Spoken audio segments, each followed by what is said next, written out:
Donc, on est aujourd'hui le 7 Iyar et nous abordons maintenant le chapitre 45 du Tanya. Dans les chapitres précédents, Rabbi Shneur Zalman a montré comment accomplir la Torah et les mitzvot de tout ton cœur, comme il est dit dans le schéma, c'est-à-dire avec des sentiments d'amour et de crainte de Dieu, sont bien évidemment à la portée de chacun d'entre nous. Quand un juif éprouve un sentiment d'amour et désire l'attachement avec Dieu, qu'il étudie donc la Torah et qu'il accomplit donc les mitzvot pour concrétiser donc cet attachement à Dieu, eh bien, son étude et son accomplissement des mitzvot sont alors qualifiés de lishma, pour Dieu, c'est-à-dire sans aucun autre intérêt, et elles ont en même temps cet avantage donc d'être complètement pourvues de ce qu'on appelle des émotions de l'âme qui leur donnent la vie. Et il existe aussi, on l'a vu dans le chapitre précédent, il existe en fait une forme d'amour pour Dieu qui détermine donc l'étude de la Torah et l'accomplissement des mitzvot en vue de lui donner satisfaction, à l'image donc d'un fils qui voudrait tout faire pour son père, pour contenter son père. Et bien pareil, un juif est considéré comme un fils par rapport à Dieu qui est son père. L'amour et la crainte de Dieu correspondent, comme on l'avait expliqué aussi, aux attributs de chesed, la bonté, et de gvura, la sévérité. Donc l'amour est l'aspect, si vous préférez, donc l'amour est l'aspect intérieur et la bonté est l'aspect extérieur, et de même pour la crainte et la sévérité. La crainte est quelque chose qui est intériorisé et la sévérité, c'est l'aspect extérieur, comme on l'expliquera, si Dieu veut, dans Igrot HaKodesh, donc dans le chapitre 15. Donc, l'enseignement de tout cela, en fait, vient nous amener à prendre conscience que l'attribut de bonté et d'amour est personnifié par notre père Abraham, décrit comme Abraham qui m'aime. Dieu dit cela d'Abraham. L'attribut de sévérité et de crainte est incarné, lui, par Yitzhak, de sorte que Dieu est désigné comme la crainte d'Yitzhak. Dans le chapitre qui suit, Rabbi Shneur Zalman va maintenant donc décrire une autre forme d'accomplissement de la Torah et des commandements de manière lishma, qui se rattache à la troisième faculté émotionnelle de l'âme, qui est donc l'attribut de compassion incarné par Yaakov, et il va s'agir en l'occurrence préalablement donc à l'accomplissement de la Torah et des mitzvot, et d'éveiller en son esprit un sentiment de compassion, de rachmanout, car c'était l'attribut de Yaakov Avinu, donc d'avoir cette compassion, un sentiment de compassion à l'égard de l'étincelle divine, c'est-à-dire en son âme, qui est donc descendue, cette âme, des sommets spirituels les plus hauts, où elle prend sa source, jusqu'au niveau le plus bas, où elle s'est donc habillée dans un corps qui lui-même, ce corps, reçoit sa vitalité de la clipa. Et donc se trouve cette âme éloignée de Dieu autant qu'il est possible.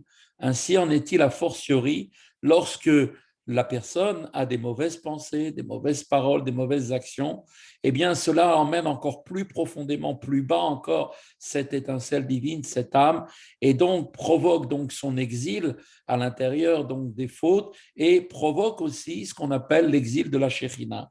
Ainsi, donc chaque juif doit entreprendre d'étudier la Torah et d'accomplir les mitzvot avec un immense sentiment de compassion, de rachmanout à l'égard de son âme, qu'il voudra donc restituer à Dieu avec l'étincelle divine qui l'anime à sa source, donc dans l'infini divin.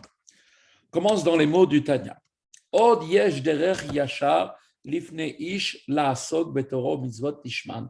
Il y a, nous dit l'Admor Azaken, un autre chemin droit devant l'homme pour se consacrer à la Torah et au commandement lishma, c'est-à-dire pour le nom de Dieu, uniquement pour eux-mêmes, accomplissement animé, donc, comme on l'avait vu, des émotions d'amour et de crainte de l'âme.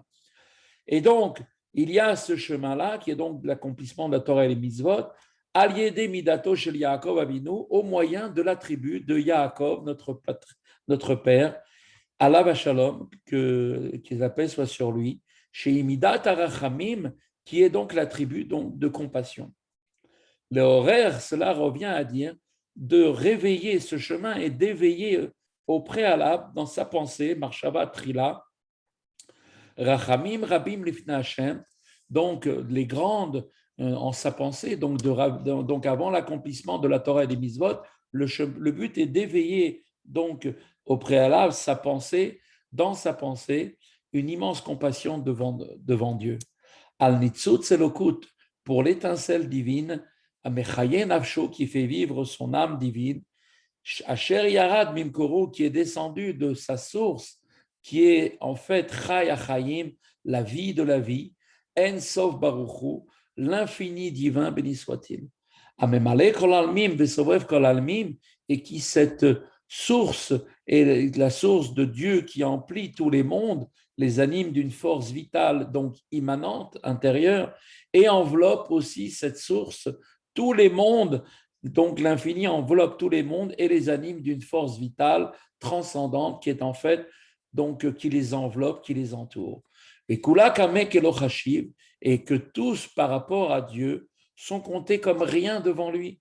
C'est dans l'infini divin qui anime tous les mondes et les êtres créés et devant qui tout est considéré comme néant, que l'étincelle divine prend sa source. Donc la source de l'âme divine d'un juif provient de l'infini divin de Dieu. Dites la bêche, et cette étincelle divine est descendue de sa source, l'infini divin, et s'est vêtue du corps, qui lui-même, le corps, est qualifié, donc comme on peut le voir dans le Zohar, de Mashra de Chavia, la peau de serpent. En effet, le corps est décrit comme une peau pour l'âme et qui en est en fait habillé à l'intérieur. Selon les termes du verset, comme c'est marqué dans Job, il est dit « Tu m'as vêtu de peau et de chair ». Et on parle d'une peau de serpent. Pourquoi est-ce qu'on fait allusion à l'image d'une peau de serpent? Parce que le corps, dans sa grossièreté, répugne avant le raffinement qu'il trouve dans le service de Dieu, comme cela a été expliqué au chapitre 31, comme cela est rapporté aussi dans le Etzraïm. La raison donnée à l'appellation peau de serpent est que les 3 clipotes impures sont appelées le serpent, tandis que la klipat noga, elle, est désignée comme une peau du serpent, c'est-à-dire le corps donc ne procède pas du serpent elle-même, la klipat noga, mais en fait il tire sa vitalité seulement de la peau, ce qui entoure le serpent, c'est-à-dire de la klipat noga. Et le rabbi remarque cependant que ce n'est pas le sens que le Tanya prête ici à cette expression. Le Tanya cherche en effet à mettre ici en avant la bassesse du corps. C'est pourquoi il veut souligner donc un aspect positif du corps par cette appellation. Et le rabbi donc interprète cette expression comme dans le commentaire du texte. Donc, qu'est-ce que veut dire pour nous la peau de serpent? Eh bien, c'est-à-dire en fait cette notion de la klipat noga qui est comme la peau qui se trouve au-dessus et non pas le corps même du serpent qui sont les forces du mal elles-mêmes. Qui donc, ce corps de serpent dans lequel se trouve maintenant enfermée l'étincelle divine, se trouve maintenant à Rachok Meod, Bene Melech Betachlit Itrachek, et donc cette étincelle divine est éloignée de la lumière de la face du roi dans l'éloignement le plus extrême, qui a olamazé ou Tachlit Aklipot Agasot, car ce monde, le monde de Asiya, comme on le sait, et le monde et ce monde est l'extrémité des clipotes grossières. Il est plus grossier ce monde encore que les clipotes les plus grossières des mondes spirituels, comme on le verra. Donc, en fait, cela vient nous expliquer que ce monde étant le degré le plus inférieur en termes de la dissimulation de la lumière divine et de l'obscurité qui est double et redoublée, au point qu'il est rempli de clipotes et de citrachara qui sont eux-mêmes complètement à l'opposé de Dieu. Et donc, dès lors que le corps lui-même tire la vitalité de la klipat noga appelée la peau du serpent, de ce monde d'Asiya, il se trouve donc éloigné du divin de la façon la plus extrême. Et donc, grande est la descente de l'étincelle divine qui se trouve maintenant habillée dans un tel corps, elle qui venait de la hauteur la plus extrême, qui était la lumière infinie de Dieu, est descendue jusque si on peut dire, dans ce corps matérialisé, et pas seulement matériel, mais très bas, comme étant cette peau de serpent. Donc cette descente représente en soi un motif suffisant pour éveiller un sentiment de compassion à son égard. Cette pauvre étincelle divine, même en l'absence, même de transgression, en acte, en parole ou en pensée. Le simple fait de penser qu'elle est descendue tellement bas, eh bien ça même, c'est quelque chose qui doit amener chez nous un sentiment de compassion véritable pour cette neshama.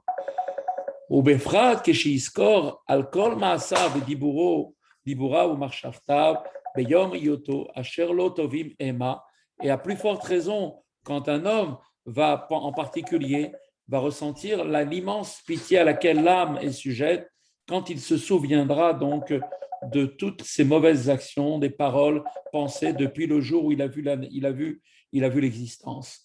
Ou meler asur beratim raite mocha, et comme il est dit, et le roi du monde est de se fait enchaîner lui-même par des cordes, comme c'est marqué dans le Cantique des Cantiques, Shirachirim, c'est-à-dire que en fait le roi lui-même est enchaîné par nos pensées, des pensées impétueuses du cerveau, comme cela est rapporté dans le Zohar. On peut dire Dieu, et si on peut s'exprimer un peu aussi comme cela, est enchaîné lui aussi et descend, si on peut dire, par ces mauvaises pensées qui parcourent l'esprit dans notre tête. Qui Yaakov Chavel Nachalato, car Yaakov, c'est-à-dire les âmes d'Israël, est appelé la corde de son héritage, comme c'est marqué dans le Deutéronome. Le mot Chevel en hébreu, généralement traduit par l'eau, qui veut dire en référence à la répartition de la terre d'Israël, est ici interprété dans le sens littéral de la corde, une corde. Pourquoi? Parce que lorsqu'une corde relie un point qui est en haut et un point qui est en bas, et que le fait que l'on va tirer sur son extrémité inférieure qui est en bas, cela va entraîner automatiquement que l'extrémité supérieure va elle aussi descendre vers le bas. Eh bien, l'âme juive, si on peut dire, est comparée à une corde dont l'extrémité supérieure reste attachée toujours à sa source dans la lumière infinie de Dieu, alors que l'extrémité inférieure se trouve vêtue à l'intérieur du corps. Ainsi, lorsque l'extrémité inférieure de l'âme est tirée vers les profondeurs de l'exil, engluée donc, si on peut dire, dans les mauvaises actions, pensées, paroles, et donc cette chute-là, donc malheureusement, va avoir un retentissement directement sur l'extrémité supérieure, donc il va attirer aussi son extrémité supérieure vers le bas. Et comme cela est bien effectivement imagé par l'image de celui qui tire une corde, effectivement, le fait de tirer la corde quand on est en bas fait que le haut aussi va vers le bas. Et donc, on voit en fait que tout ça sera rapporté dans Igret Hatshuva, dans la troisième partie, où cette image sera très longuement expliquée avec l'aide de Dieu.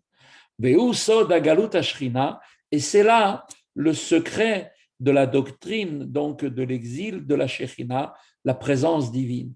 Les fautes, donc en action, parole ou pensée d'un juif, provoquent non seulement l'exil de son âme à l'intérieur des clipotes, mais par là même est provoqué, si on peut dire pour ainsi dire aussi, l'exil de la Shekhinah, source des âmes d'Israël, vers le bas, puisqu'elle aussi va descendre et elle va être mise en exil. Et la réflexion donc sur cette question va accroître pour nous le sentiment de compassion à l'égard de l'âme, de notre âme, de cette étincelle divine qui est tombée dans les sources, dans les profondeurs de l'impureté, et en même temps de la descente que cela a occasionné aussi à notre source. Et c'est avec un pareil sentiment de compassion que l'étude de la Torah et l'accomplissement des mitzvot devront être abordés en vue d'élever, bien évidemment, l'âme et d'unir donc le divin. Alors, Ve'alze Nehemar, et c'est sur ça qu'il est dit, Vayashov el Hashem v'yirachamehu, et à ce sujet, il est dit que de l'exil de la Shekhinah, qui suscite donc la pitié à l'égard de celle-ci, il est dit, c'est marqué dans Ishaïa, et qu'ils reviennent à Dieu et le prennent en pitié, prendre pitié de Dieu. On doit prendre pitié non seulement de notre âme, mais de Dieu lui-même.